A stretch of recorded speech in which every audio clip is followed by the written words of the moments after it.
Hi, this is Mike McNamara, and you're listening to All Marine Radio on your home for it, the one and only All Warrior Radio Network.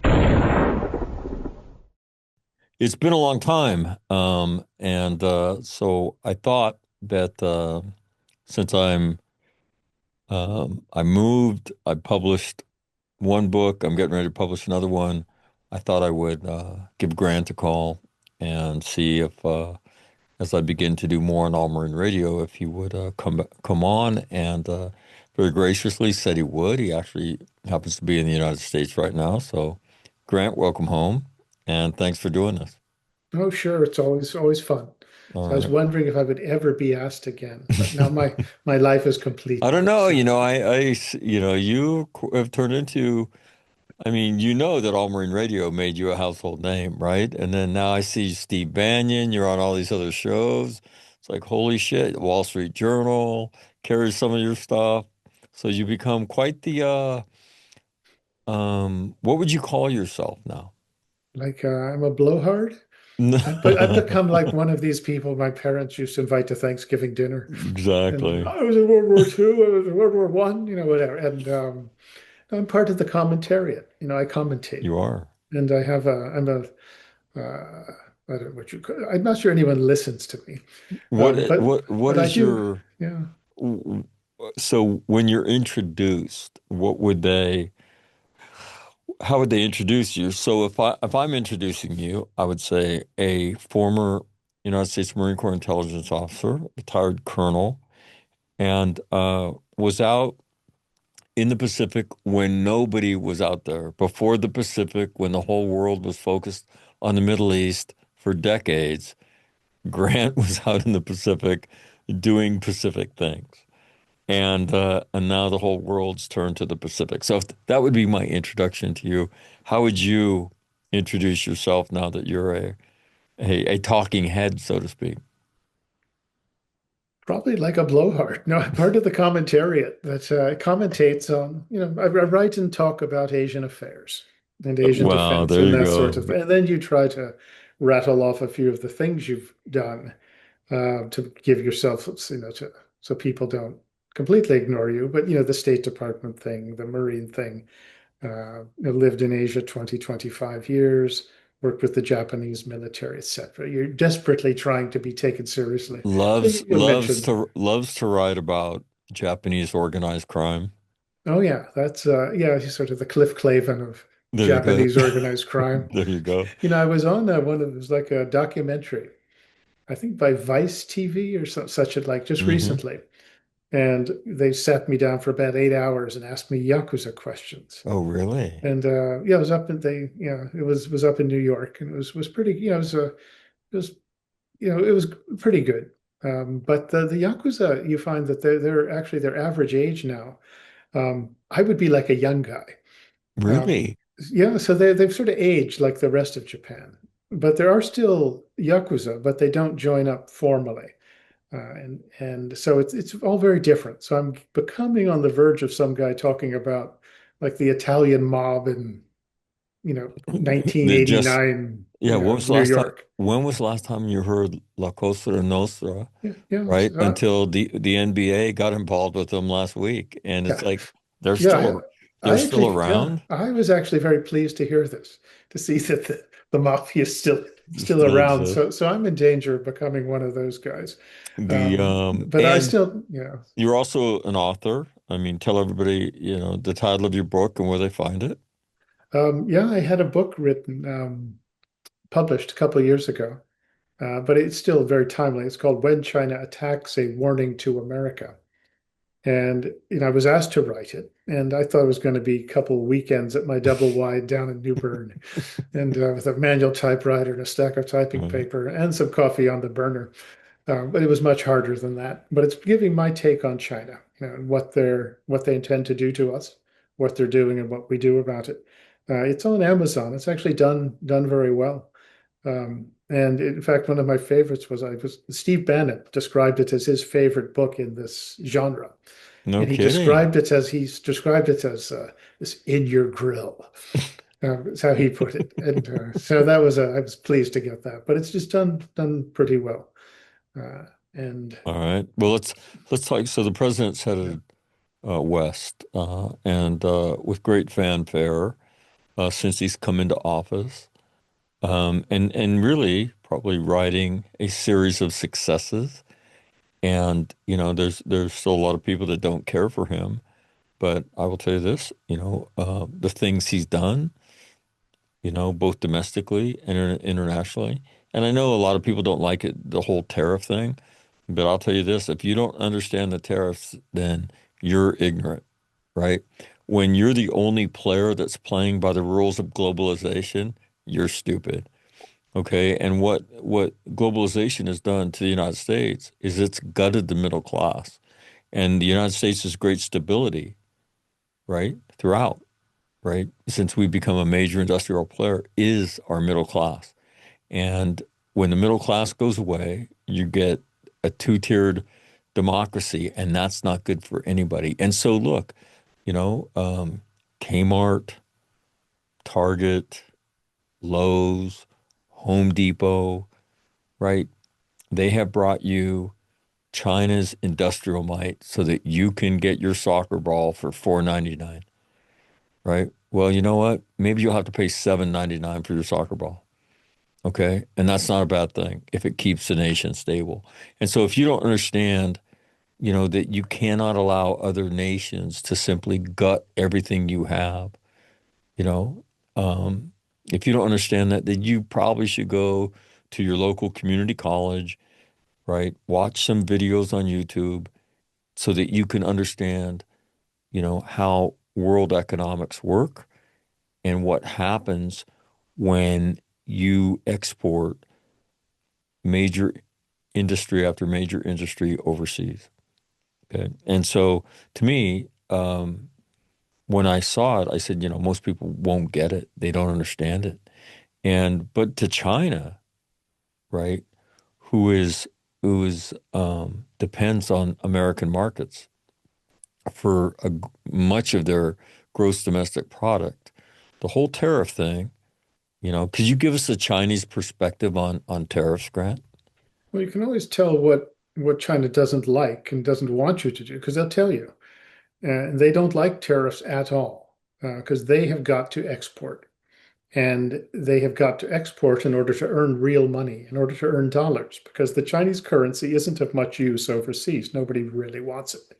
So they have to export. And it's not just to keep people employed, and that's bad enough of a problem for them, because keep in mind that 600 million Chinese at least live on $5 a day or less. And it's probably more than that. And That's so amazing. they have got to keep sort of enough people employed so that they don't have complete chaos and riots and rioting, which they have plenty of it as it is. So they have to do that's like a shark has to keep moving through water so it can survive. They've got to keep exporting. And when the United States puts on these tariffs, they really hate it. They try to cover it for their exporters. They try to eat it, but it's costing them money. And then particularly when other countries do what the Americans are doing, and it seems like the Europeans sort of are waking up. That is what really scares the Chinese, and that's why Xi Jinping told President Biden in San Francisco, don't weaponize trade. We don't form blocks. And when the Chinese say you shouldn't do something, you know that you should do a lot more of it. And they really don't like it. They act like it's no big deal, but remember that expression, fake it till you make it. And they really are just pretending that. And it's a huge problem, but also look at what they've done over the last 30 years. As you said, they have basically taken the places where the middle class, the jobs were that provided these middle class lifestyles for regular Americans. And they have just, it's like removed it and taken it with the connivance, with the cooperation, and really the encouragement of America's MBA and business class, Wall Street, and most of Capitol Hill went along with that. So go to any American city, and particularly say the Midwest or upper Midwest and East Northeast, and you'll go to these places with what look like nice houses, and you can see it used to be a nice place, and now it's a war zone. with these sort of drug-addled zombies wandering around Right, because you right, took right, away the jobs that were the basis of those communities. right. And that was done, that was done by our best and brightest over And the f- last 30 and years. and financed by Wall Street, Very all with much. the idea that Mhm. Wall Street was going to make incredible amounts of money in China, right? And so if it, this whole the way it would impact America is that America would figure out how to reinvent jobs and well, look, not everybody can do those jobs, right? And so this whole idea and the other problem, but the biggest problem is this: when you espouse globalism, but you're the only one that's opening your markets and saying you're a fool. You are a straight up fool. And that's what happened. I Hmm. mean, I thought I read something about it recently, but China, still categorized as a developing nation. Hmm. Yeah, and that gives them all sorts of benefits when it Right. I comes mean, if you to can raising imagine, funds. Yeah. yeah, if you can imagine such a thing. And so it's American um, politicians that have allowed this to happen. Hmm. Right. Yeah. And so really, I mean, to me, I think President Trump, and I was never a great fan of his because he's such an asshole, right? But I think that he has a chance to go down as one of the greatest American histories. And I would say up with Lincoln and Washington, and here's why. In our history, the nation needs a president like Donald Trump. The world needs, I mean, look what happened in the Middle East. I still don't understand why would Qatar and Turkey tell Hamas, give them their hostages. Wouldn't you like to be on that call, Grant? Wait a minute. If we give up the hostages, the IDF will vaporize us, right, in seconds. Give them up. All right, we're done. What spawned that? Right. So when you see these things happen, you know, and you look at the way these things work, I mean, it's fascinating. But you look at the Chinese and you look at what President Trump has done. I mean, you watch videos coming out of one of your stomping grounds, Washington, D.C., right? And the people are talking like, I don't hear gunshots. It's safe. Memphis is even worse. You see, if you scroll through Facebook or Instagram and you click on a video of somebody in Memphis and you know how they just start feeding them to you. You'll see black person after black person after black person saying, hey, took the dog for a walk. The kids are in the front yard, right? The barbecue's out front, not hearing gunshots. President Trump didn't vote for you, but God bless you. And you hear that. And so to me, that's why he has and if he can end the war in Ukraine, in the Middle East, maybe in our lifetime, it's never known peace. But could you imagine if he sold the most powerful people in Saudi Arabia, Qatar, the Emirates, Kuwait, Turkey? You're being held back from making billions of dollars, Jordan and Egypt, right? Because of this small group of people is costing you hundreds of billions of dollars in development because of this. And you need to get beyond that. Can you envision a Middle East without this going on, where you would be about business and economic growth and development in a stable world? Because you need to. And I don't know if that's why people change their behavior. But to me, I think this should be a blueprint for all presidents in the future. You cannot serve consecutive terms. You go and that's your starter presidency. You now have to sit out 4 years. And then you get really smart. And then you come back, and if you get elected, you could do it again. But you can't 8 years. No, we're not interested in that because he is clearly not the same president the second time as he was the first. And if you look at the way he's dealt with, and I'm not that much of a fan, but I just admire what he's done. First trip he took, Grant, was where? Middle East. And now the Middle East is changing. What happened in that first trip? And again, unlike Vito Corleone, I don't believe in accidents. He saw how the Democrats funneled money through USAID. And what did he do? He hacked them off at the thigh. He saw how the Democrats control education. He hacked that off at the thigh. And there's already a coup that's happened, and Americans are just kind of beginning to realize it. But it's happened months ago. It started with Elon Musk at Twitter. Bezos buys the Washington Post, but he hasn't really done a whole lot with it other than irritate them, right? By not allowing it to move further left, right? And now you have Ellison buying, right? CBS, right? And then he's now looking at buying what Warner Brothers, Discovery, or whatever that is, and they own CNN. And his father is going to be one of the majority owners of TikTok.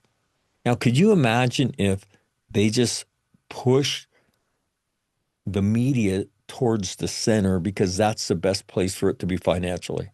We need to be able to sell to everybody, just not a small sliver. But I mean, and I don't think any of that's an accident. I think Donald Trump orchestrated that like Geppetto because he sees how the tectonic plates of power work. If you notice, everybody in his cabinet can get in front of a microphone and rip it. I mean, you see the people in that cabinet, right? And in fact, they were talking today about this framework of a deal with China, blah, blah, blah, blah, blah. And who is it? It's the guy from Commerce, Bissett. That guy, he's awesome, right? Yeah. He's awesome. The guy at Treasury is awesome. Marco Rubio, he's fantastic. Hegseth, maybe not as good as the others, but he can stand up and he can speak in public. And all of them can. Kristi Noem can, Pam Bondi, they get out and they let it rip. So, and again, he chose that is that when we have a crisis, I need people that can get out there and sell it on TV and all of them can. And so to me, I look at what's going to happen with Xi, and I'm wondering, where does he want this to go? Where does Xi need it to go? And how does China begin to stop being China in terms of sister companies steal your technology, start a clone, sell it back, put you out of business? What do you expect to see out of this? I know the rare earth minerals is the major thing. The tariffs is right next to it. So, but again, you can't help but respect what Donald Trump has done. And I'll get off and it's not even really a soapbox. If you're an honest observer watching, you're like, holy shit, man. Holy shit. What does it look like from the Pacific? Because you don't live with us anymore. And so you view us from afar. And so as you viewed him from afar, what are your observations about his first 9 months in office? And how does that impact what you see is going to happen here in the next few days? Well, certainly it's, we're seeing like things that only a real estate man from Queens could have done. You think of all By the of, way, that I know that was a lot, but my point is he's playing chess and a lot of other people are playing checkers. And yeah, he understands the power that he owns as the mhm. president of the United States in this gigantic economic machine that we have here and China's dependence on it. And he's not afraid, right, to fucking wield that power, which is pretty interesting. I mean, what he just did to Canada, they ran that fucking advertisement of Ronald Reagan, and he said, "No, fuck you. In fact, double fuck you." Mhm. And You know, just for drill, it's like Bob Gibson, right, hitting Brooks Robinson in the head for staring at him. Okay, which he would absolutely have done. twice, but in an inning. But Exactly. as I understand it, when I made the comment about the real estate man from Queens, is that President Trump has done things that everyone would tell him you can't do this. Can't do. It just isn't how it's done. Everyone at the State Department would have said this isn't how we do things. Everywhere, Wall Street would have said, "Oh, we don't do anything, don't upset things." And Trump's, I think, his response is, "Well, why not?" And that sometimes is what you need. And I think that is what America had to have. If we had kept doing the same old stuff, not and being too afraid to tell our friends that, look, you got to do this if you expect us to go die for you. But you can't say that. It'll upset them. They won't be happy. And you used to hear that all the time. That was the only response you would hear. And or to tell your enemies, look, we're going to do something to you. You can't do that. Well, why not? Well, they won't like it. They'll get angry. Things will be even worse. Well, Mr. Trump is I think he's not the usual guy, and he's saying, well, no, maybe we can. And when they killed the Iranian with the IRGC boss, remember when his first term, Right. I was told by people who were there that nobody wanted to do it. I gave him all the reasons you can't do it. It's going to lead to World War III, et cetera, et cetera. And he's the Right. one who made the decision. General General Soleimani. And you Yeah, saw Iran, oddly enough, got very, very quiet after that. and it worked. And but Right. so it it would be nice if people would recognize what he has accomplished. He's still got more to pull off. And I think there was a sense, well, in Australia, they hate him. By and large. There are people who like him, but the Australian government is not exactly pro-American anymore. Right. And you read the Australian papers, and man, do they hate Miss Donald Trump. And I'd not say they're not all that crazy about the United States in general. But there was a sense that here's this, at least from the elites, here's this wild man. Who knows what he's going to do? Well, it turns out now that everybody wants to get some FaceTime with this wild man and wants to get along with him. And they do see that I think they see that he's done so. There's something going on. They may not be able to figure it out, but they want a part of it. And the president of well, prime minister of Malaysia, it was funny to watch him say just yesterday, basically, that praising Mr. Trump, whereas 2 weeks earlier he had refused to go to the Middle East because he had reservations about the peace deal. But ultimately, he went, right?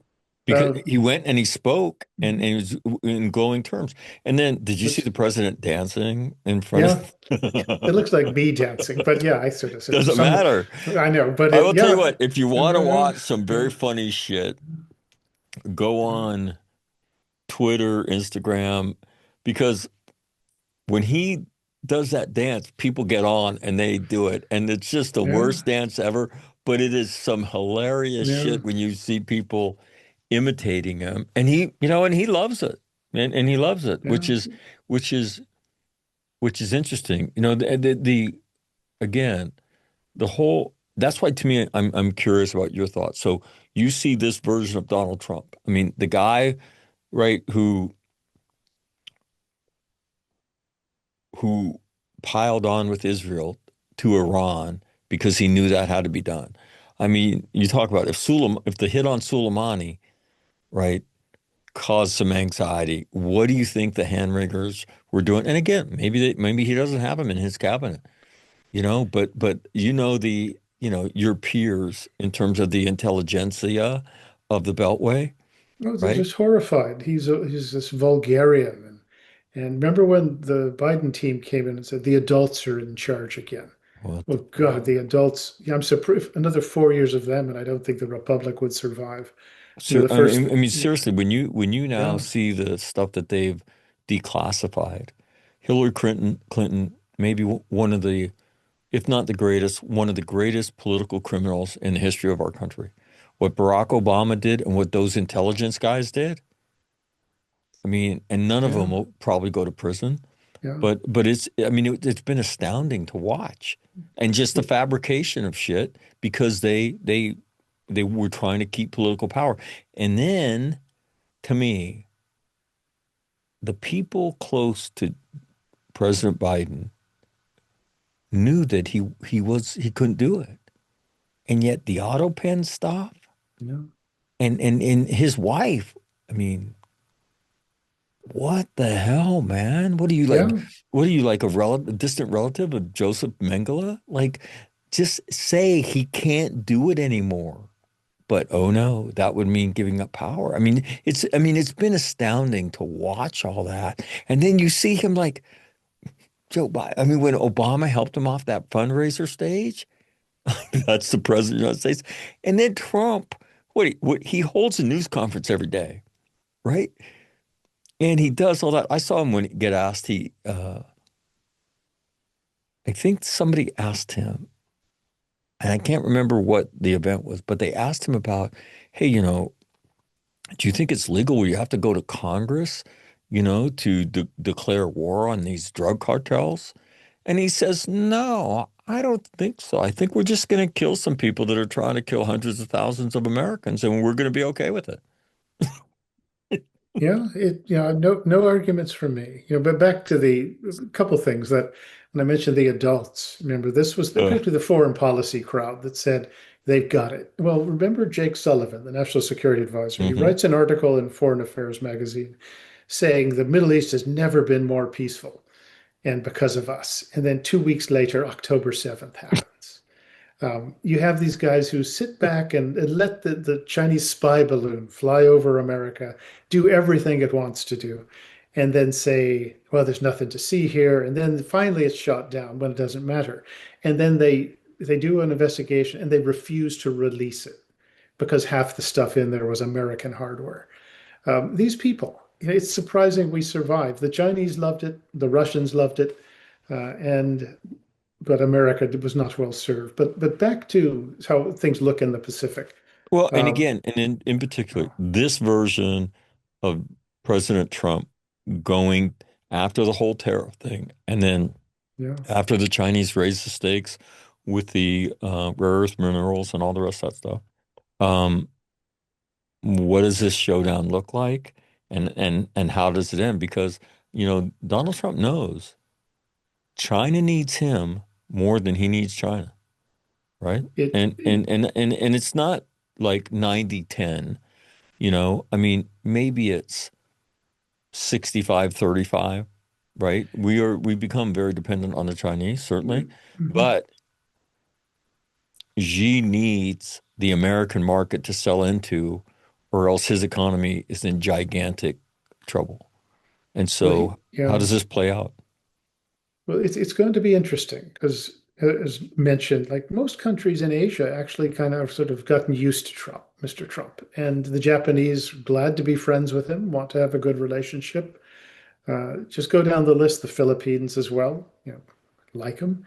India, it's a pretty good relationship. It's had a rough spot, but Prime Minister Modi and Trump are very good friends, and I think they do get along well. And the South Koreans, that's a problem that that needs addressed because the South Korean regime, the administration, is actually basically pro-China, pro-North Korea, and anti-American. So Mr. Trump's going to have his act together when he meets them. And if he thinks he can slip through and just get out of town with a promise of South Korean investment, well, you haven't addressed the underlying problem, and that's hardcore leftists seeking to set up a one-party state in South Korea and to end the alliance. And if he doesn't address this in some way, that it'd be like going to the dentist and or your teeth hurt and taking a shot of vodka instead of having a root canal. By the time you'd have to deal with it for real, it's going to be a lot worse. But China is where the big thing is, and he's probably going to meet Xi Jinping. I think that is by far the most consequential meeting. And unfortunately, Mr. Trump is having to deal with 30, 40, 50 years of dependence on the China market, on China that has built up as a result of the really just the craven behavior. If at best it would be stupidity, but at worst it was almost treachery by America's elite and ruling classes. Because it was deliberate, and it was deliberate for deliberately done, putting aside America's interest for their own personal financial gain. That was it. You can Right. always say, well, it's because if we accommodate China, do business with them, the richer they get, the more they're going to be like a big Canada before Canada decided it was kind of a weird communist-like country. That was the thing. You can tell yourself that because you're making a lot of money, you're getting invited to seminars there, five-star hotels, business class tickets. Your think tank is getting huge Chinese funding. But that was so that you could rationalize it. But ultimately, this was just an act of betrayal by America's elite class. So Trump's the one who's been left with this hot potato. He's got to try and fix this thing. And it's not, so that's a challenge because the Chinese have unfortunately built up their sort of power to the point we can't just tell them get lost. And that's what you're seeing on display, where the Chinese have are playing the rare earth card, holding, they're withholding, well, they are withholding, they're threatened to do even more withholding of these essential materials that you have to make almost anything in the United States for commercial purposes, for the military as well. And that is the thing that has actually caused President Trump to back off. And you saw this a few months ago. And what happened is that you had the heads of major American companies coming to the White House and saying, look, if the Chinese don't give us this stuff, we're going to have to shut down factories. And that is so the thing that, as I said, it forced America to back down. And otherwise, they wouldn't have. And this problem has to be dealt with. And China's playing that card, playing that hand, that chokehold. And I'm told they think two things. One is that Mr. Trump will back down. And the second thing is, and if he doesn't, China thinks they have such a strong hand that they can overwhelm us. And it's those two things. So China has never acted like this that I can recall, where they're basically calling America's bluff and they are on the offensive. And so I don't think it's possible actually to cut a deal with the Chinese.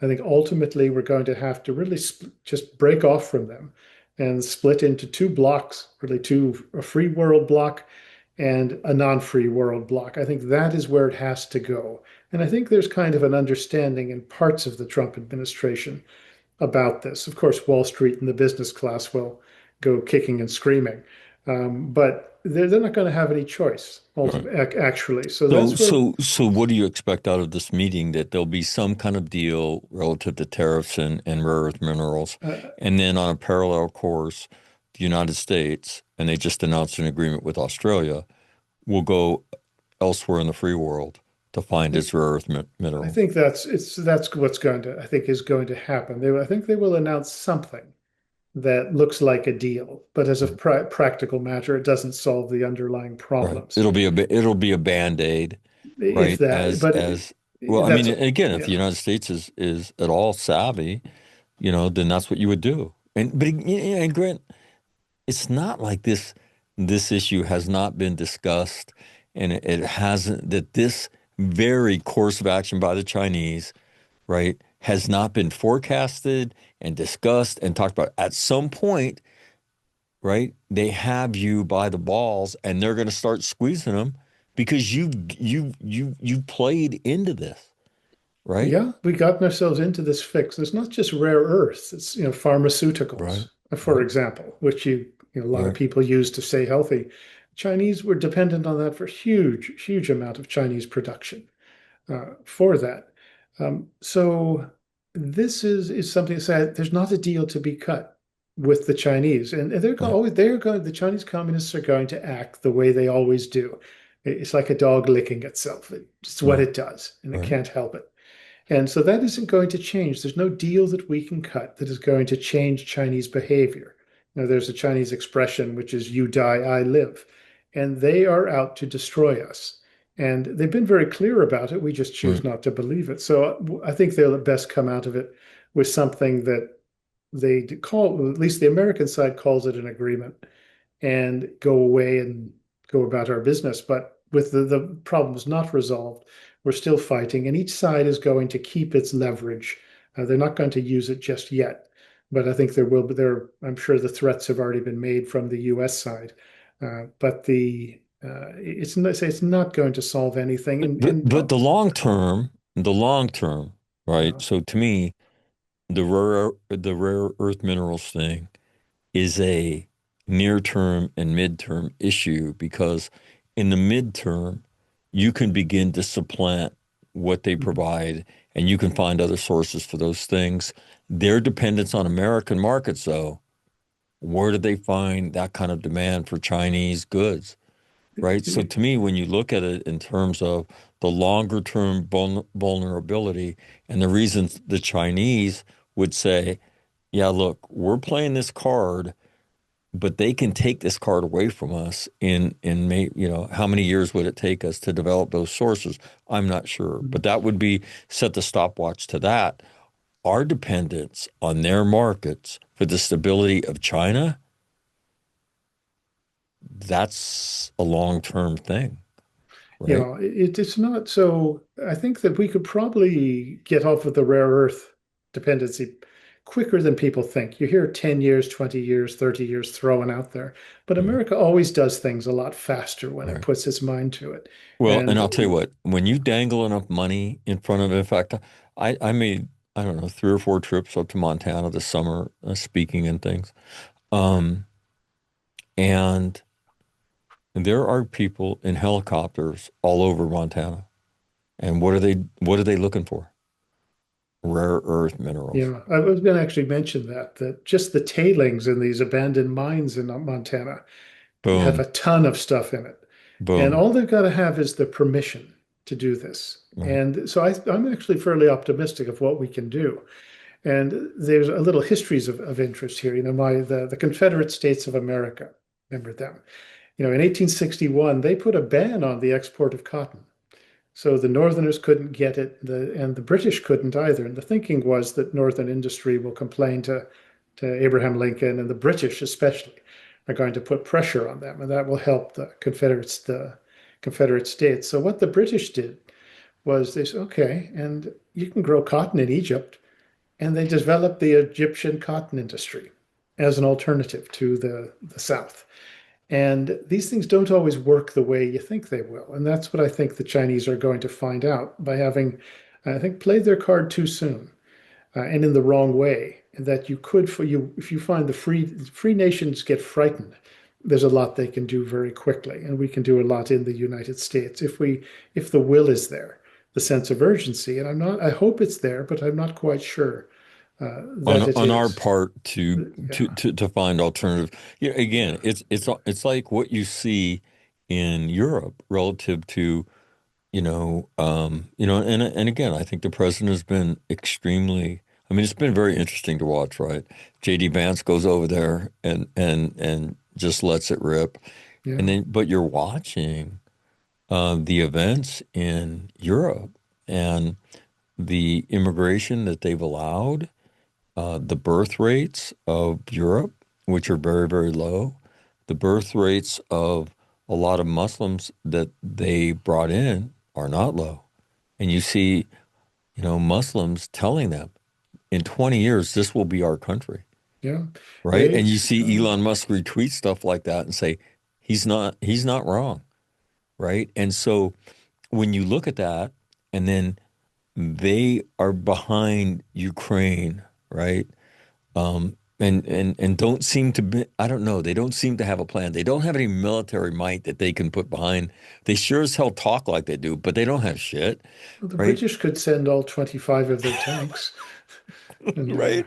oh, I It's a think it j- maybe 50, but it's a if that, joke, right? You see them with unfortunately, would you see them with their press you've completely disarmed. You don't have shit you can yeah, send. You can buy missiles from the United States and stuff like that, right? Where it gets real is the former Eastern states, right? yeah, They don't fuck and around, right? But you see this stuff, right? And then they want, the president to do this with Putin. And then he looks at them and say, you need to stop buying his oil and gas. You talk out of both sides of your mouth. You you you say what you say in terms of support of Ukraine, but you're all buying Russian, you know, you know, fuel and gas. mhm. Like, I mean, so if you want America to do this, then you need to put some skin in the game. And so it's astounding when you see this shit all over the world. Oh yeah, and remember that Mr. Trump was told you can't say this, and he was accused of like destroying our alliances. Um, and this is what they were saying. And now it looks like everyone's, can't wait to be his friend. And they're even quietly, not so quietly saying, thank you for saying this. Otherwise, we'd have done nothing. And, Europe, Asia as well, the Japanese are going to, they're building up their military as well. The Indians, the Philippines, Australia doesn't quite know if it wants to defend itself or not, but it is forking over money to at least build some submarines. And the Vietnamese as well are getting along pretty well with us, Indonesia. So that's Well, how about this. how about the Philippines? I mean, the United States Navy back at Subic? Well, that's pretty good. It's been Yeah, interesting, right? it is, It's yeah, been interesting because a few yeah, years ago, you and I were talking about Mr. Duterte yeah. and the right? Calling President Obama a son of a, Yeah. and you And have so much for, on the Chinese yeah, payroll, And right? the problem is here, though, that the Philippines, they can swing back. And there's the Chinese political warfare subversion is Right. immense in the I Philippines. can imagine. And so if the next presidential election doesn't go quite the right way, it could swing back. The Chinese could have the advantage. So the Americans are being smart enough to, push as much as they can. And they're doing things that actually benefit the Philippines. And that's a good thing. And they're treating the Philippine military like equals, which is a good thing. The Japanese actually are all over the Philippines, which is not well known, particularly with things like, How are the Filipinos taking it? Because we have talked about this before. It's like, the Japanese and the South Koreans, not so much. The Japanese and the Filipinos have like the Koreans have long memories. They know not an issue in the Philippines. not as oh really, It's just not an issue at all. And the Japanese, one, they've been doing business there for a long time, and they right? do provide a lot of jobs. But they're giving things like old Coast Guard ships. They're talking about basically giving, old surface combatants. They provided radar and surveillance systems for these, and they put in dual use infrastructure, ports and airfields here and there. And so they see Philippines as part of Taiwan's defense. Unfortunately, the Japanese won't do anything at all for Taiwan that matters. But they're doing it for the Philippines. There's a lot going on, but there's always the chance that politically things could shift, and you could find a more pro-China candidate win the next time around. So you never quite know, but they're standing up more than almost anyone else is. But what they want is they want the Americans to come out where it's dangerous.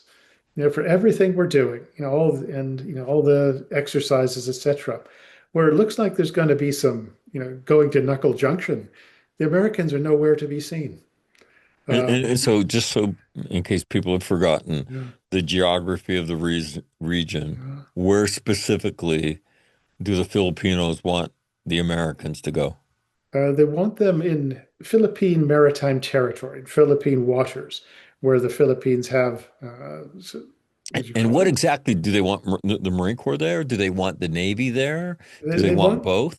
they Who do they want want? the U.S. Navy in particular to show Right. up because the Philippine territory, you have these small reefs and atolls and sort of islands that the Chinese are swarming with fishing boats, with Coast Guard ships, and really pushing the Filipinos out of the way. They've even seized some territory, Scarborough Shoal, for example. And this is all Continue to seize and develop, right? yeah, and that's coming. And the Filipinos will send out supply ships, send out patrol craft, and they'll get beaten up by the Chinese with water cannons, get rammed all the time. And it's because they're taking on the Chinese.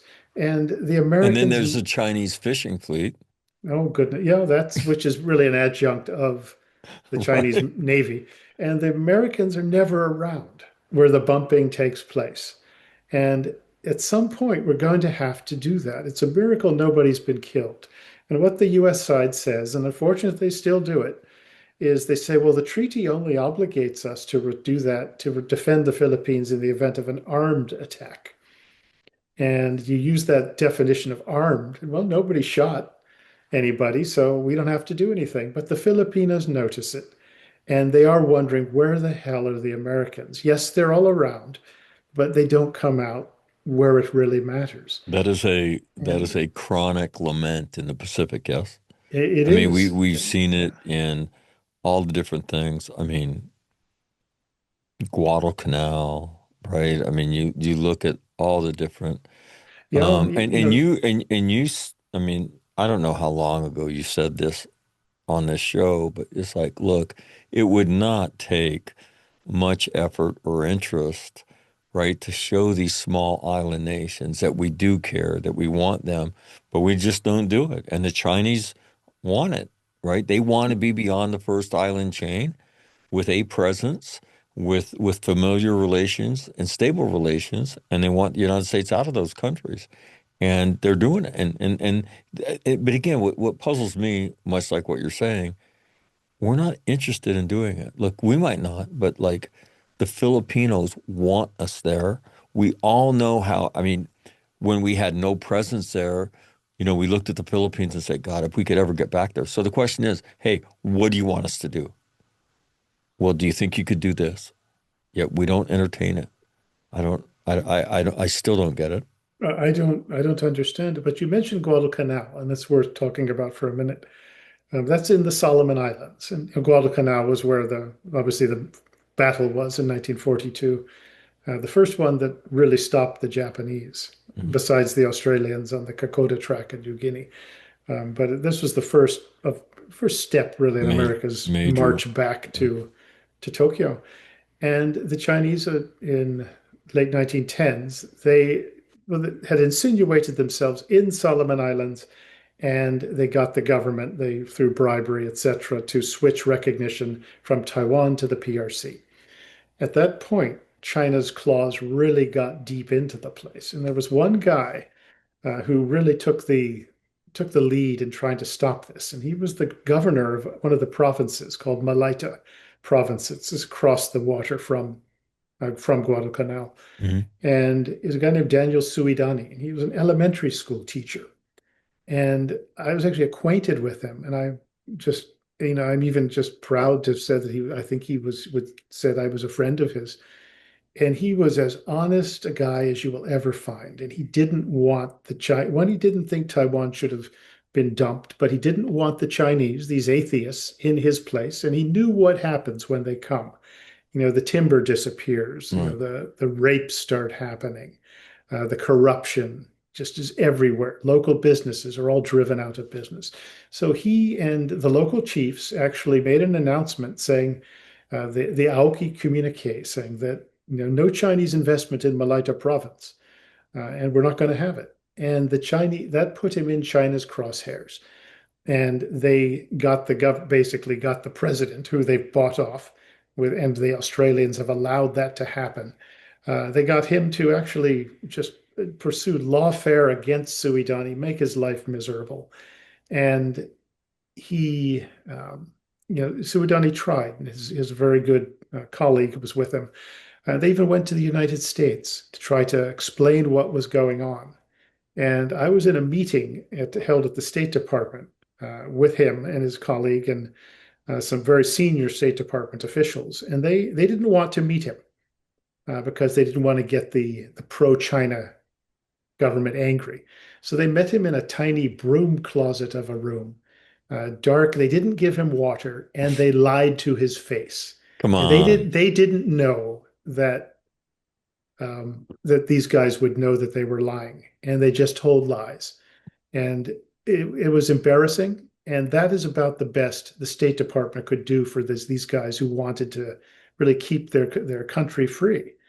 And there were people on Capitol Hill, Representative Neil Dunn and Congresswoman Radowagan from American Samoa, who were really helpful. There were other people who assisted as well. The China Uncensored group was very helpful, and there are other people who tried. But ultimately, the U.S. government did nothing for him. They didn't give any oxygen to these people that wanted to take on the Chinese, to push, to keep them out of their country. And Suidani actually, his health wasn't all that good, but he needed a kidney dialysis. His kidneys failed, and he needed Hmm. a dialysis. There's one machine in the entire country, and it's Chinese run. It's Chinese run by a Chinese doctor who works with the Chinese embassy. Of course. And one machine after how many decades? This is it, the entire place. So he died about 10 days ago. Oh, really? And this is worse than losing about 3 aircraft carriers Right. because it shows that when the Chinese want to if you take on the Chinese, this is what's going to be happen to you. You're going to be bankrupted. You're going to be hounded. Your family's going to be persecuted. And nothing good's going to happen, so don't even bother. But these were just the toughest, decentest guys you will ever come across. And they were also very kind. If you actually dealt with them, they had a manner that few people have. But and what did the Americans do? Nothing.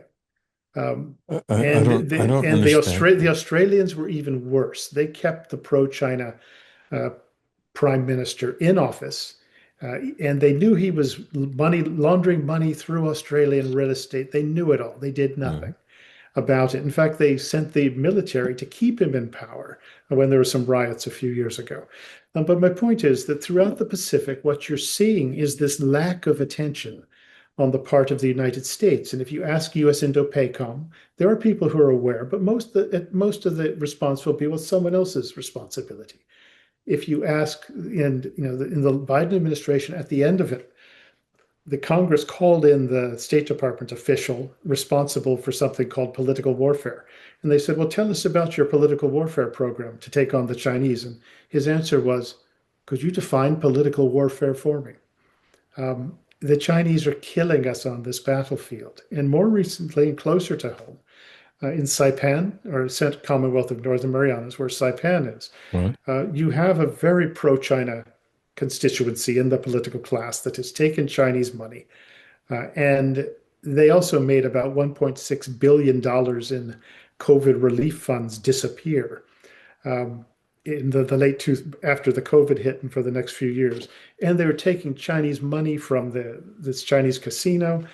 And they had an honest president was elected, a guy named Arnold Palacios, and he begged for a couple of years to have the FBI, the DOJ, anyone send investigators out to dig into this, see what had happened, because he wanted to take these people on, and he was trying to fend off this Chinese influence in Saipan, which is part of the United States, and Saipan, the people are Americans, and he got no help from either administration, either the Biden administration or the Trump administration.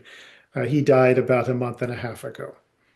And now, So what do we have? nothing's changed Not much. So right, this in is, 5 years. we talk about, so it's this whole Central Pacific, the middle of the Pacific, Yeah, that doesn't get any attention. There are people who say they give it to it, but they don't. The head of any Chinese timber company or fishing company in these places has far more influence than Admiral Paparo at US Indo-PACOM because the Chinese guy's always there. Admiral Paparo might come through once for a key leader engagement where they right. uh, drink tea and say how But much they like each other. he tends not to have a bag of money though either. You don't even need the money, actually. It helps. And there's no downside to taking Chinese money because we won't go after it. And you do have to pay attention, show that you actually give two hoots about these people. And we just haven't quite mastered that. I've had occasion actually to get around in the Central Pacific over the last few years. And you have some of these places you have to see it.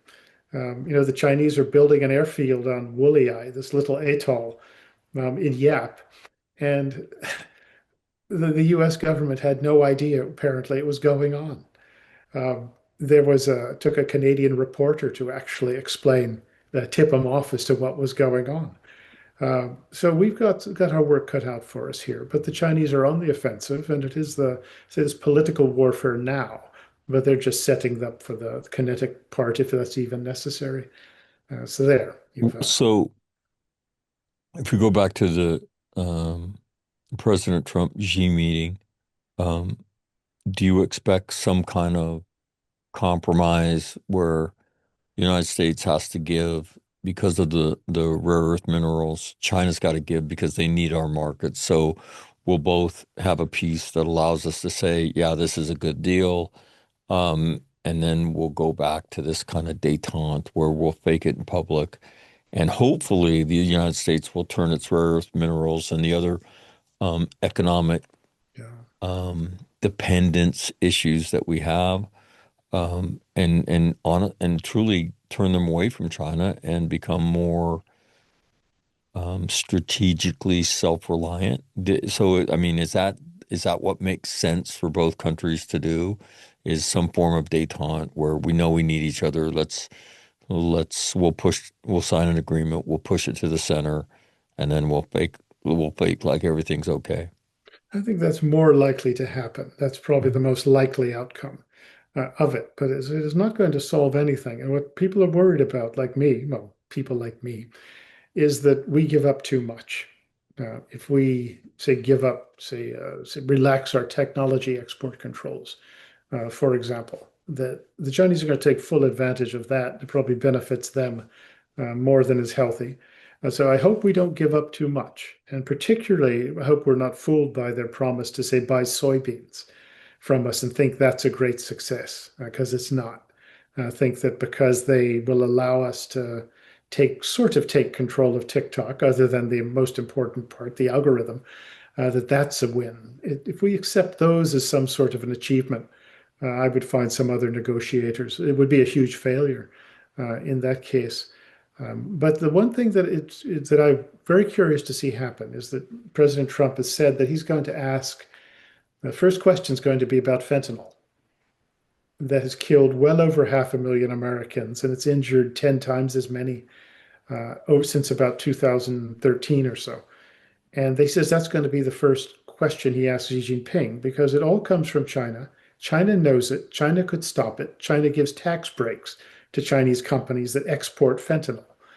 And how do you resolve that issue? How do you do business with somebody who's killed well over 500,000 of your citizens and just destroyed, just gutted large parts of American countries and cities, and just had this god awful effect on us? How do you actually say, what's going on here, and what answer can they possibly give? Because if they're going to have to lie, and if you accept the lie, then you're getting yourself into an awful lot of trouble. If you do that, Well, and yeah, but I so think you have. I So don't know what you do. if you prioritize, is that the number one problem? What's the number one issue for the United States in this meeting?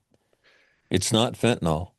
Well, how do you reach an agreement with a country like this and just smile and pretend like things have worked out? Smile and wave, boys. I mean, you eat it. Yeah, You eat it well, because you put I yourself in this situation, right? By the deals we've made. yeah. And you can stand up and you want to scream about fentanyl, but the truth is you need the rare earth minerals because of the economics of that. You know, And I and and it, we'll try to stop the fentanyl, right, in the Gulf of America or in the Western Pacific, or wherever we can stop it. Because look, if we decide to lean on that, we can lean on it. And well, so, what but what do I need from the Chinese, well that so I'm not in the administration, so I right? wouldn't be able to really I was weigh this. pretending to be the president. Yeah. Well, it's an excellent. Susie, get this done for me. But what you can do is you quietly let it know to Xi Jinping that, look, this either stops tomorrow or we're going to expose the billions of dollars you and your family and the other top CCP people have in overseas wealth. Do you think they give a shit? I did think they do. It's the one thing that scares them. And in all the years I've been Just doing that? this, it is. But let me But explain. that's pretty common knowledge if you go looking for it, Not right? like this, because they've been able to hide it well enough because we haven't looked. But in all the years I've been doing this, the one time I have seen the Chinese top dogs really angry, really scared, was in 2012-13, when New York Times and Bloomberg actually uh, did some pieces on the wealth of the top Chinese leadership, including Xi Jinping's family. And I've never seen the Chinese leadership respond like this.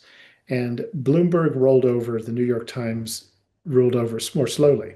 And this was just some reporters who went and dug this stuff up. Hmm. And you put the, say, US intelligence services, the Treasury, et cetera, on it, and they can get all of this stuff with ease. And when you expose it, you think about it from the top dog's perspective, the top Chinese leadership. Everything else they can blame on the foreigners. Say the foreigners are trying to contain us. They don't want us to have our natural position in the world. And it's their fault. It's someone else's. But when you have it shown, demonstrated that, you've got how many? $5 billion in wealth, and it's in America, Australia, Canada, Britain. You have relatives with green cards. You own all this real estate in New York and LA. well, these remember the 600 million people who live on $5 a day or less? Right. They're not going to be happy about this. And this is the thing that really scares them because But you keep does that matter it, when it, you own the army, when you own all the guns? it actually does. And I would say Chinese behavior demonstrates that, because there was a couple of years ago, uh, the Congress passed a law saying that the intelligence community and the State Department had to produce a report on the wealth and corruption of top Chinese leadership. Hmm. The Chinese embassy was calling around immediately all over Washington, demanding that nobody do anything with that and that they don't do this report. And I'd never seen anything like it. And what actually happened is the report was actually released. It was maybe 5, 6 months ago. It was a year late, and it was about 4 pages, maybe 5 pages long. That was it. And it looked like they'd turned an intern on it for about an hour. And it was really the intelligence community giving basically Marco Rubio two middle fingers. He's the guy who pushed it through. But this is a way to apply some pressure on the PRC over fentanyl. It's just one example of how you could, you know, sort of go at him from a different direction on this. But this is something that it's the kryptonite for Xi Jinping and his crowd. This is the one thing that really scares them. So there are ways to go after it, hit them hard, and make it clear that it's tied to fentanyl. But I just don't see how anything else. Maybe there's some sort of temporary accommodation to keep the rare earths going. But the sooner we sort of get away from these people, the better. It's one fella I know who's described, he says, look, this is like dealing with a crack whore. Nothing good ever happens. And that's what the CCP is. And there's no way to work this out to reach an accommodation. But you Uh, can't convince the Democratic Party of that. You cannot convince Wall Street of that, yeah. right? I mean, You, they you, trip over our university system, right? it, The money that Qatar mhm. has paid into our university system, the money the Chinese pay into our, so The you amount don't, that, yeah. right? When Yeah. you see somebody behaving oddly, right? I think the sage words of Deep Throat should ring in your ears. Follow the money. If it doesn't make sense, the Hmm. first place you should look for it to make sense is somebody's getting paid, right, to either look the other way or do stuff that doesn't make sense. When Yeah. you realize how much money gutter has put into our university systems, you ever, think that that may influence the decisions of a president of a university to clamp down on this whole bullshit, from the river to the sea, Yeah. stop the genocide, blah, blah, blah. And then the president does it and nobody says a word. There was no celebration that it got stopped. Wait a minute, what just happened? And Hmm. again, Yeah. Will's question, it doesn't even survive the second question. And so to me, those mysteries are easily solved, and again, um, the Hoover Institute a few years ago published a report, right, and held a big press conference, a media event about Chinese pay to play, right? They give you money as a university. They got what I think was a Stanford University professor that got fired because the Chinese said, "Hey, what that guy's teaching is anti-Chinese, and we don't like it." Oh, Yeah. really? And Yeah. so, There are people who we're better off than we were than being optimistic. We're being better off than we were, say, 3 or 4 years ago. right. But as you said, you still got to get Wall Street and the business class on board. And when they think they can't make as much money from it, or they're frightened, say, and that's why you should be state attorney generals should be bringing lawsuits against American companies like twice a day because But of, you can of see corporate the malfeasance for getting people's money into a market right. like the PRC. So there's ways you can make life. There has to be some downside But risk to taking you Chinese can money. see the power of the Chinese approach. Oh yeah, We're it going to works. bribe the shit out of Hmm. everybody, and if Yeah. you don't do it, right, then somebody else will. And Not. so our soft power, like, and you Yeah. alluded to it a little bit ago, we don't want to fight you for anything. slowly but surely, right? We will strangle you, and Oh yeah. you will give us what we want. And Mhm. so, You're not in um, a position to respond. Say, look at Suidani and Solomon Islands. You take us on and you're going to die, and we're going to have the rest of the country. Northern Marianas, Saipan, something similar. And just go down the list of these places. Washington, D.C. There's a guy named Peter Schweitzer, who writes books that are the New York Times bestsellers. And it's about the corruption of America's elite by the Chinese Communist Party. And he names names, he lays out a prosecutor's brief, and nobody sues him. But he's that good. And so, for whatever you see it going on elsewhere, boy, you could look at Washington and say, we'll see you and raise you one. But this well, this and can that's change. why this meeting between the Trump V2, right? So version two of Donald Trump, right?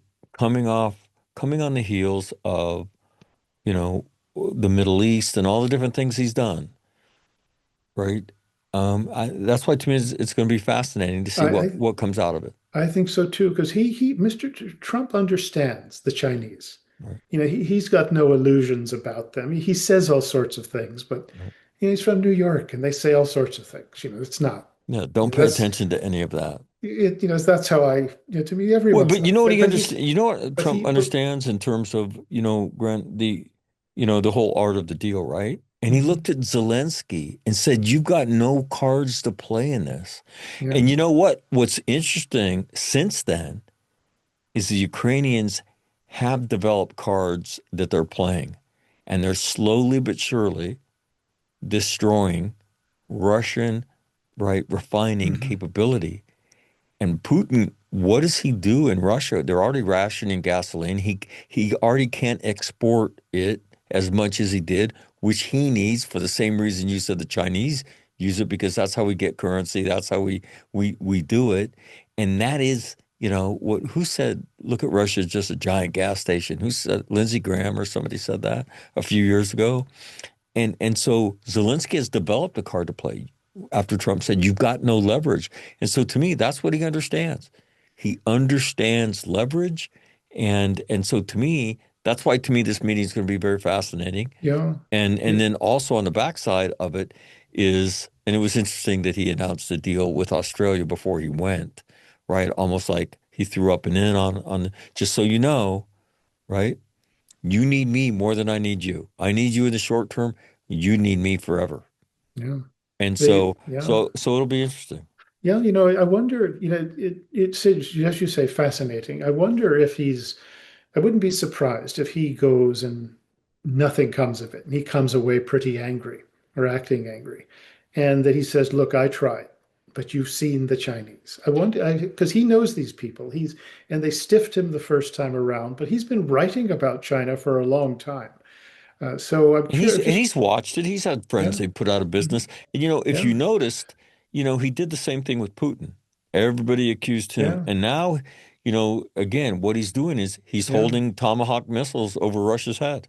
yeah, And yeah. and and, and somebody just said, well, that'll be a major escalation, blah, blah, blah, blah, blah. You can't do that. But Right? they You can't do that. Oh, really? But oh yeah, but I saw he says he's different. He says a lot of things that other people don't. But I'm boy at this point I'm willing to wait and see what he can produce. You Right. had in his first term the Abraham Accords, which came out of the blue, and for people like us who it's Middle East been nothing but war. That was impressive. And so if he can pull it off, and he deserves an awful lot of credit, and he deserves support in the meantime. To my Well, way and of that thinking, was it's that a was some of tough, the yeah. that was some of the rumbling that came out of, that whole signing event in Egypt when the president of Malaysia came. What you heard afterwards was they are contemplating, right, becoming Hmm. signatories to Yeah. the Abraham Agreement, right? Hmm. And yeah, the president of Indonesia suggested Right. he The pres might visit Indonesia, right, Israel. right. Yes, sorry, Indonesia. Said Indonesia, he, not Malaysia. yeah, he said he might go visit Israel, which which is like, Would that have what the happened if hell? any other president was? Probably No, not. So it can't it, even envision yeah, it. So again, yeah, you're seeing things that we've never seen in our lifetime. yeah, And I say, I mean, I was not a fan of his. I mean, some of the economic policies in the first term, but I just thought he was just such a bombastic jackass.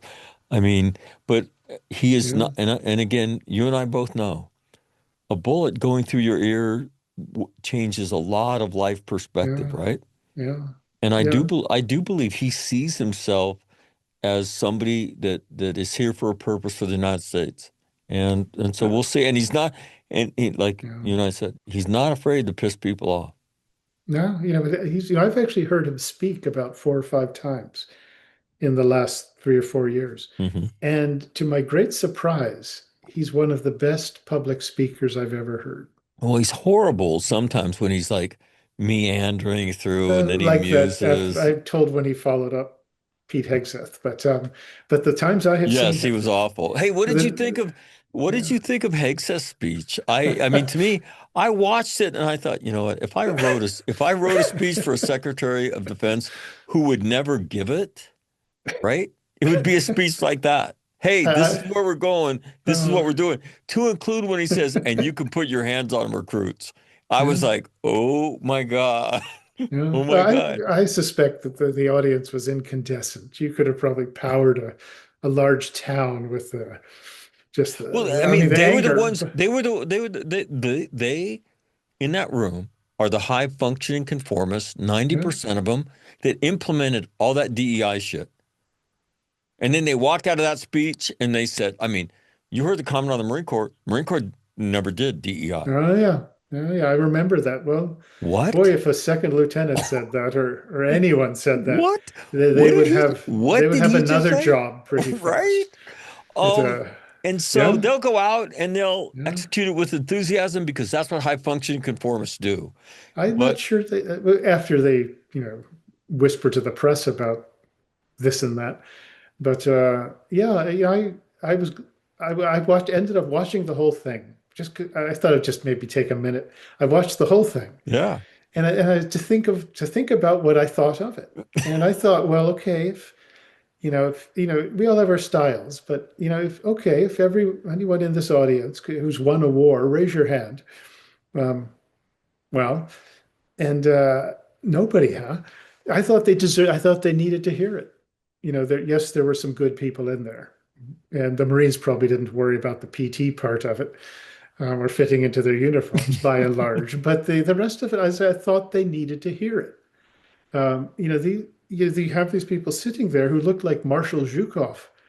If they and which did you knock the Germans across Russia and take Berlin? No, well, I was there. there's a little more self-awareness that's called for, and the things that these basic things like being fit, maintaining standards, meritocracy.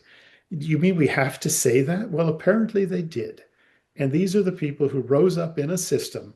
They did something, that demonstrates that they were acceptable people, uh, and went along to get along. And, and this is obviously it's generalizing because there are good people, and I could name a number of them.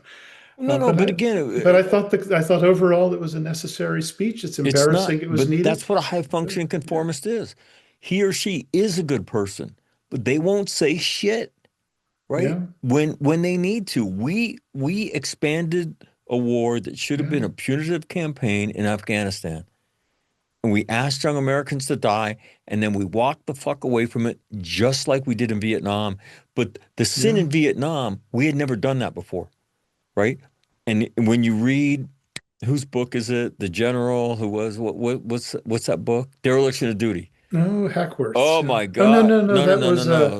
That was The McMaster's. H.R. McMaster. McMaster's. Yeah, If you want to read a depressing book, read yeah, H.R. McMaster's Dereliction yeah, of Duty. It is yeah, absolutely agonizing to read it. Now, the problem with Afghanistan and Iraq was everybody, right, had grown up in the shadow of Vietnam, raised in the military by guys who said, never again. Desert hmm, Storm, that's the yeah, way we do it now. Overwhelming force, clear mission, blah, blah, blah. Right? you had two guys that were in Vietnam, Franks and Myers, right? There was no phase four envisioned for either Afghanistan or Iraq. And, Yeah. and and the whole thing with the Vietnam guys, if phase four is not articulated, we don't do it. That's not how we do it.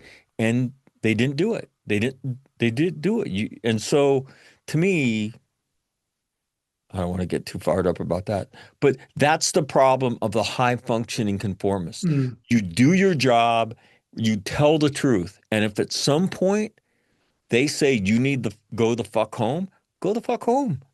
Go start a second career. Don't genuflect to anybody, right, at the expense of the truth. And then the disgusting part is they would turn around and lecture Lance Corporals about moral courage. Nobody went home and said, we don't have enough motherfuckers in Iraq. Nobody said that. Nobody said, if look, does everybody know that if we expand the ground war in Afghanistan, we're going to be there for over 100 years? Nobody said that. And then but they would go lecture Lance Corporals on, hey, don't do this, don't do that, all that bullshit. And that is the high functioning conformist. Yeah. Tell, tell the truth. And Grant and I could go off on that a little bit, but we won't. Yeah. So It's is there anything else that you believe the president's going to do in the Pacific on this, visit that you kind of have an eye on? I'm interested when he meets the Japanese prime minister. Then she's a Yeah. lady, Takaichi, and she's very good. Uh, Biker, yeah, heavy metal drummer, I've but read. she, she's good. I mean, she actually studies, which like sets her apart from 99% of Japanese politicians. I mean, she actually knows the issues, and she has had some good advisors that she's talked to. So I'm partly curious. I think it's going to be a cordial meeting.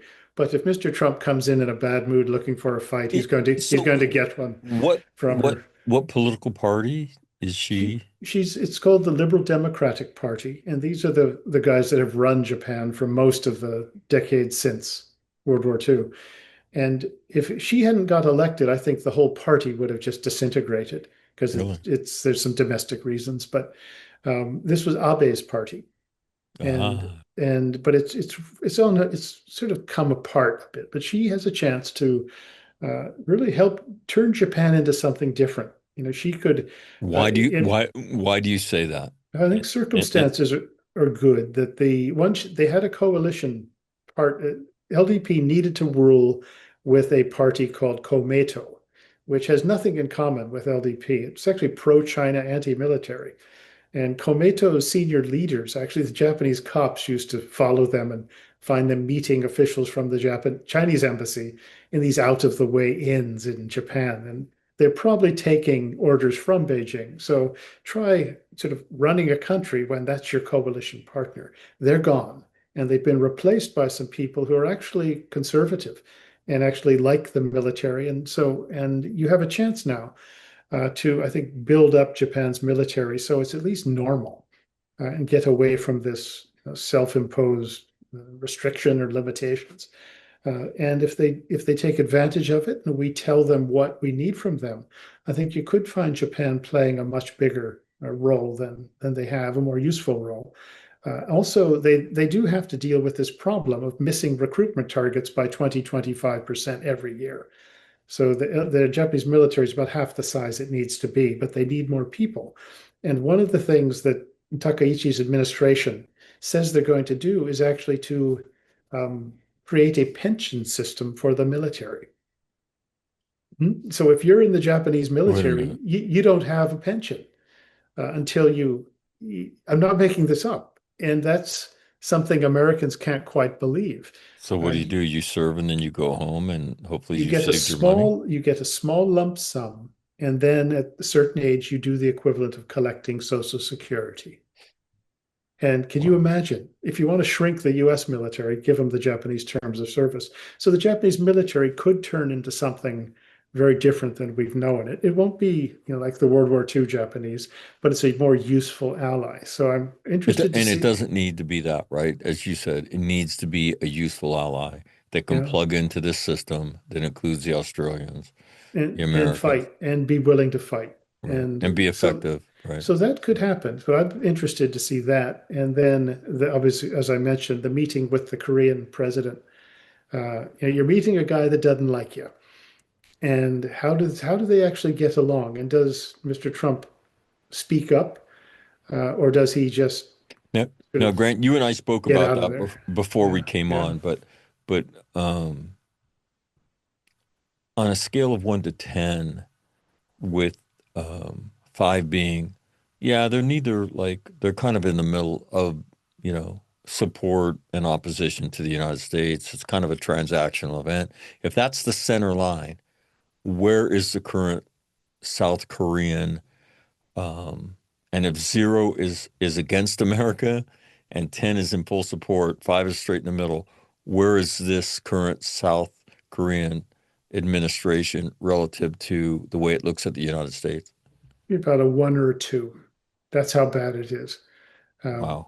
That's and I just it's stunning. nobody. That's It's stunning to hard hear. to believe, Right. and the new guy has said, "Oh, America's important." He's said some things, but you look at his whole track record. You look at what they're doing, for example, to the former president, President Yoon. They've got him in a like a basically a tiger cage.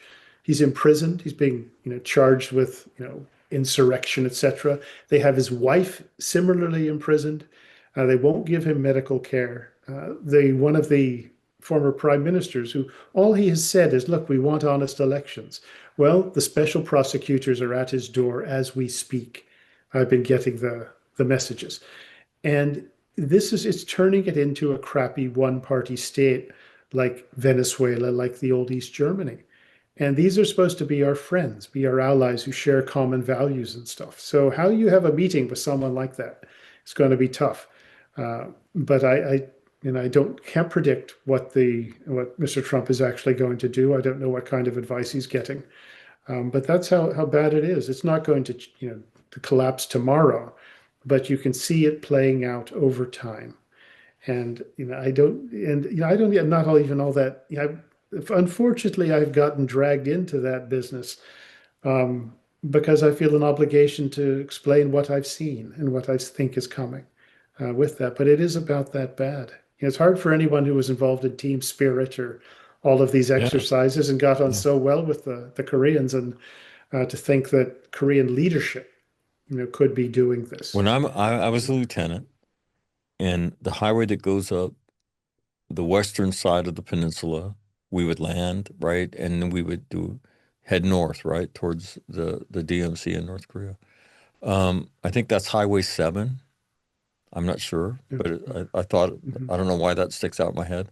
So my platoon was the point platoon of 1st Battalion, 5th Marines going up that route.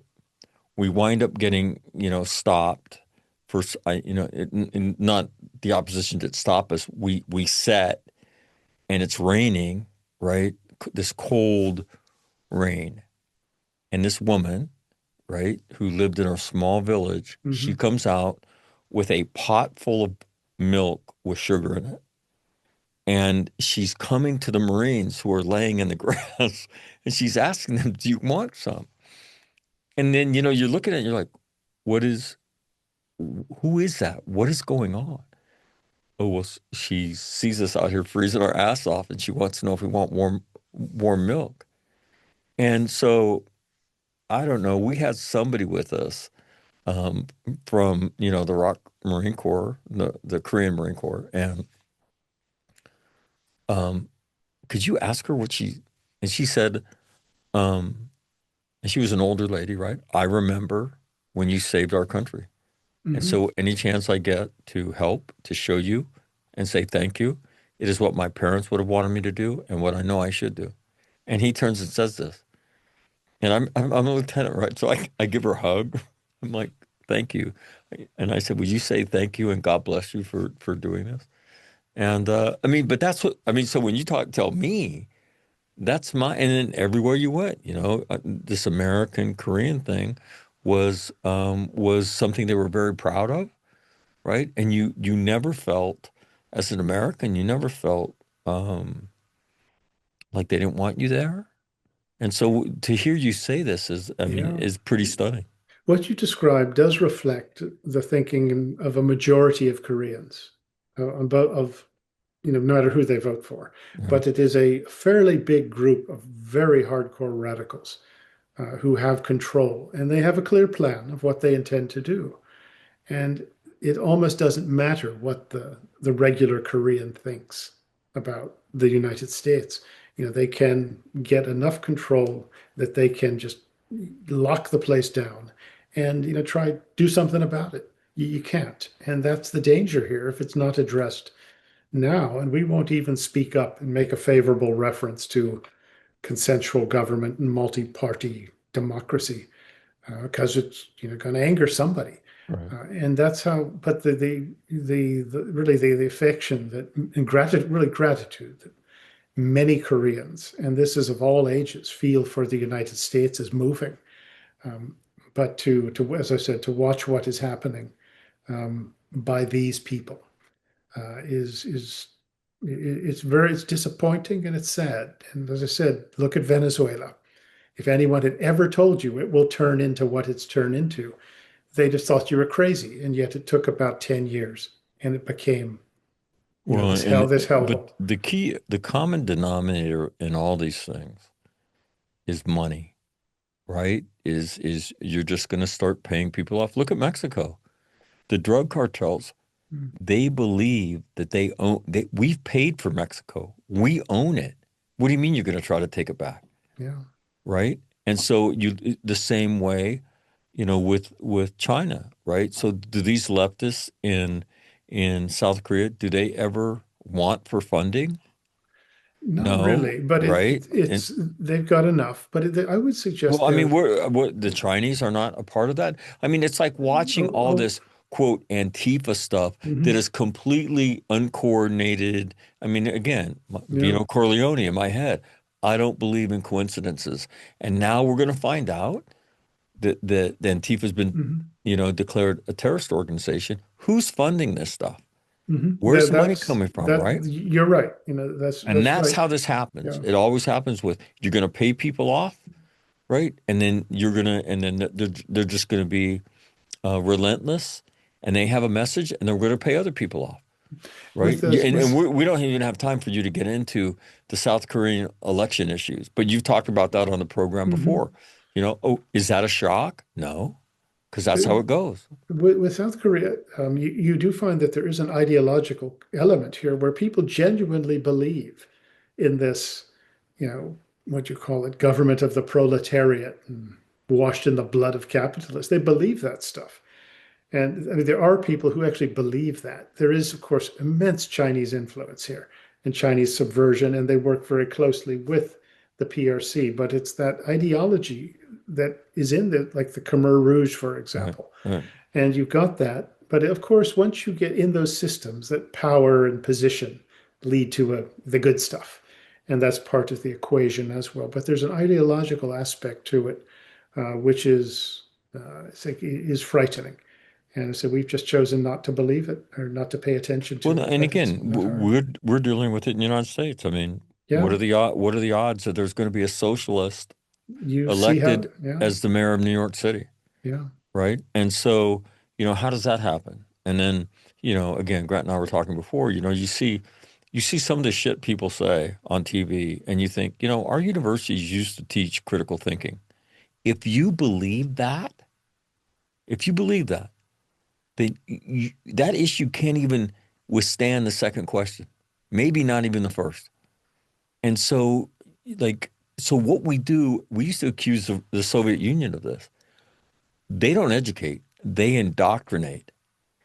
And American education is not about looking at an argument with a major premise, a Yeah. minor premise, and a conclusion, and pulling that apart and asking hard questions and trying to get to the truth. That's not what American education is about. American education is about, right, selling you these ideas that the United States is a bad country, right? And again, you say, do you understand that the United States didn't invent slavery, right? You understand that, right? We're the only nation that ever fought a war, right, to decide whether this nation should have it. Nobody else did that. Have you ever traveled around the world to see the shit you're talking about? Oh, you haven't. Well, why don't you do that and come back and then tell me what you think? You'll get on your knees and you'll kiss the ground when you get back here in the United States to thank God you live here. And so it's just, I mean, the absurdity of Queers for Palestine. Like, Enjoy flying off buildings. Yeah. exactly.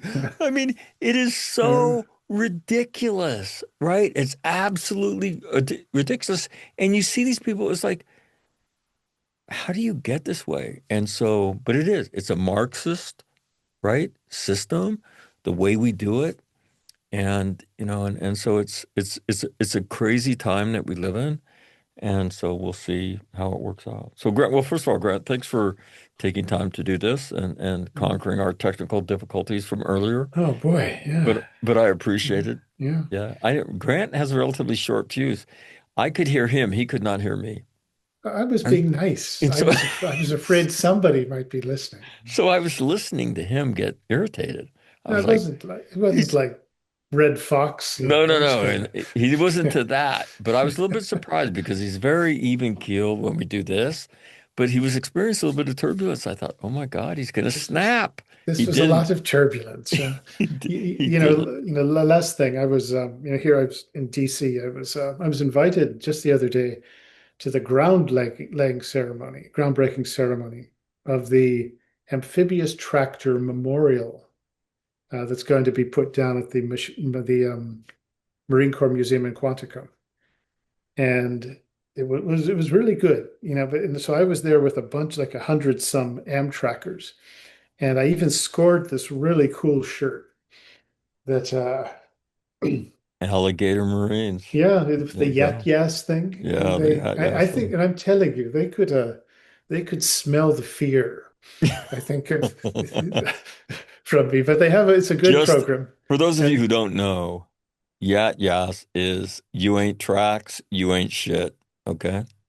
it So, but those of us who are infantrymen, we know that like a lot of other MOSs, Amtrackers are bottom feeders, and they know it too. That's what, that's the beauty of our whole relationship. we And hate again, each other. we say that with great affection, Uh-huh. right? But they know the truth, right? The true aristocrats of the Marine Corps are the infantry, and everybody knows it. And so, but Everyone. no, you know what? They're everyone. Yeah, they may not want to admit it, and I respect that. Most don't, but hey, it is what it is. But the incredible legacy, right? In World War II, starting World War II with all the different amphibious vehicles that we had, and then into Vietnam and uh, and certainly in Iraq and Afghanistan, before we stopped using them, um, Amtrackers Yeah, want to but want to be tankers, and so it's oh, good yeah, so they're going to have their own museum or their no, own no, no. section. In behind the museum, there's this woods where they have Right. the memorials to the different Oh, units the and Prince stuff. William Forest and all that. Yeah. No, Oh, I mean, those, it's adjacent to right. the Museum. memorial. Yeah, Right. museum. I'd never been there. It was really Right. good, and they've got a good location. You'd never been there? No, but they're going to have they got a really cool sculpture. It's not an obelisk or like a stone. It's like an actual Amtrak going over the Sculpted? waves. Yeah, and Sculpted? it's got alligators in it, No and kidding. it's really good. And they've gotten a lot of corporate sponsorship, but they're always raising funds. It's the Amphibious Tractor Memorial.com, or just you can find it. But it's a good outfit. I must say, Well, I like this. I'll tell you what, I mean, the museum, how about that? Oh, I only got a look at it, and it's looked, Unbelievable. yeah, If you haven't been, next mhm, time you're in the region, yeah, if you want to go to an absolutely incredible place, the National Museum of the Marine Corps. And I remember interviewing General Christmas because he was one of oh yeah, the yeah, people that mhm, drove all that. And mhm, I said, would you ever have envisioned? I didn't even get the question out of my mouth. And he said, no.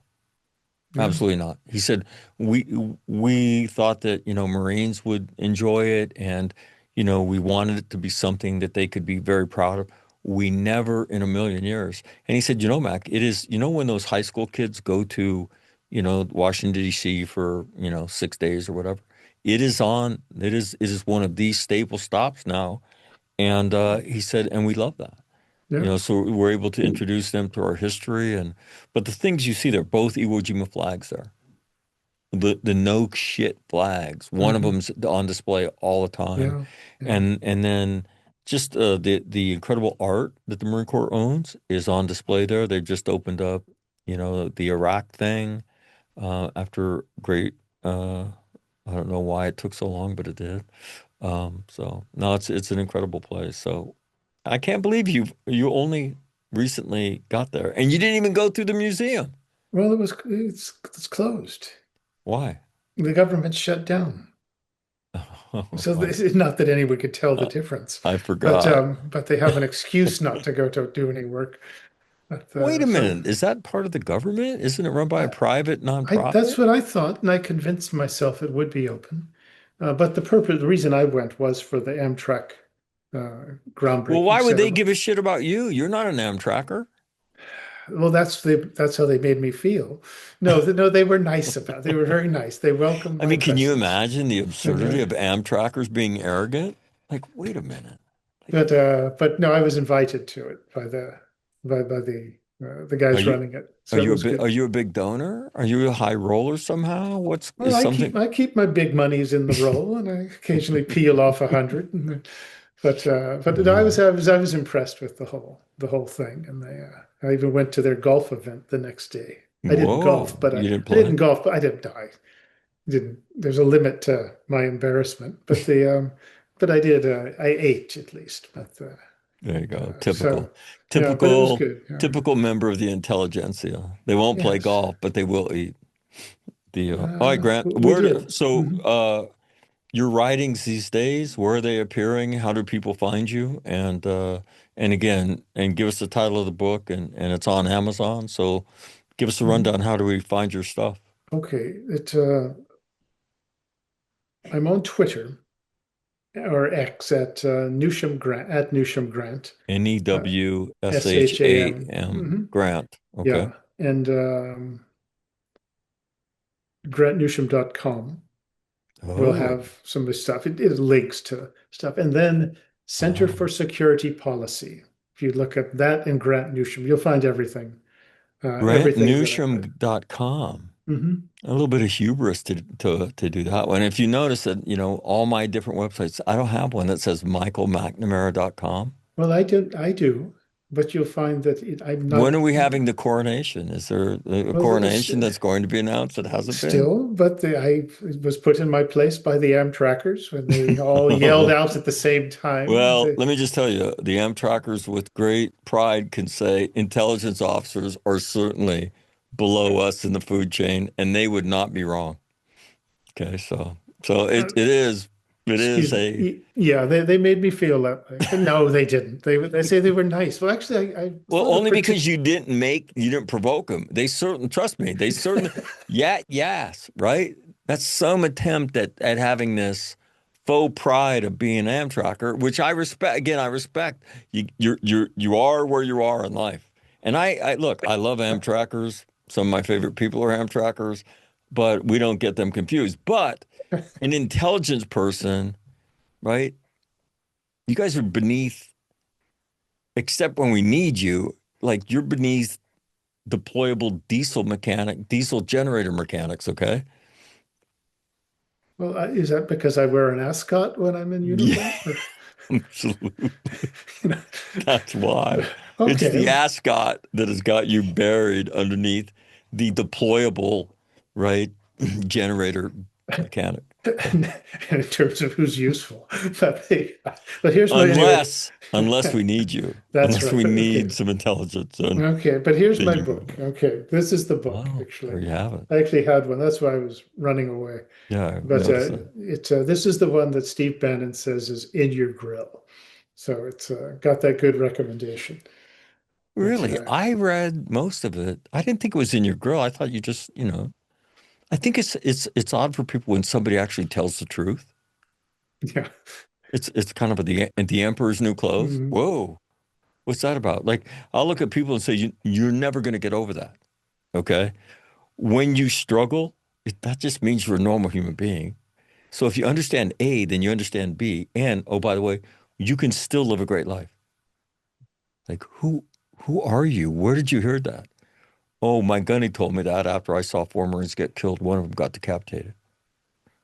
Really? And let me just tell you, it's just the truth. All right. Yeah. It's just, you don't hear people say it, but think about it. Think about it for 4 seconds. What would you tell me? Well, like it's the dumbest, smartest thing I've ever heard. Exactly. How could you get over it? But so Grant does the same thing, right? He tends to tell the truth. And I'll tell you what, and that's why I would bring him on All Marine Radio, which has made him ultimately a celebrity. And because if you Google Grant Newsham, you're going to see a few things he's done on All Marine Radio. And if you listen to that, all it is true serum. He just tells the truth. That's why I don't get invited to things. You know what? That's exactly why. You tell the truth. Nobody wants to hear your shit, right? So anyway, Yeah. Grant, thank you very much for doing this. God bless Yeah. you. Travel safe. How long are you going to be in Konos for? I'll be here a little while.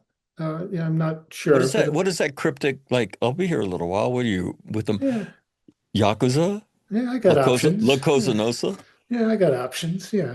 No, I don't know. I'll be here for a few weeks at least, and Gotcha. Gotcha. All then right. I'll, yeah, okay. Thank you very much. Pleasure. No, always enjoy it. So I Uh, appreciate it.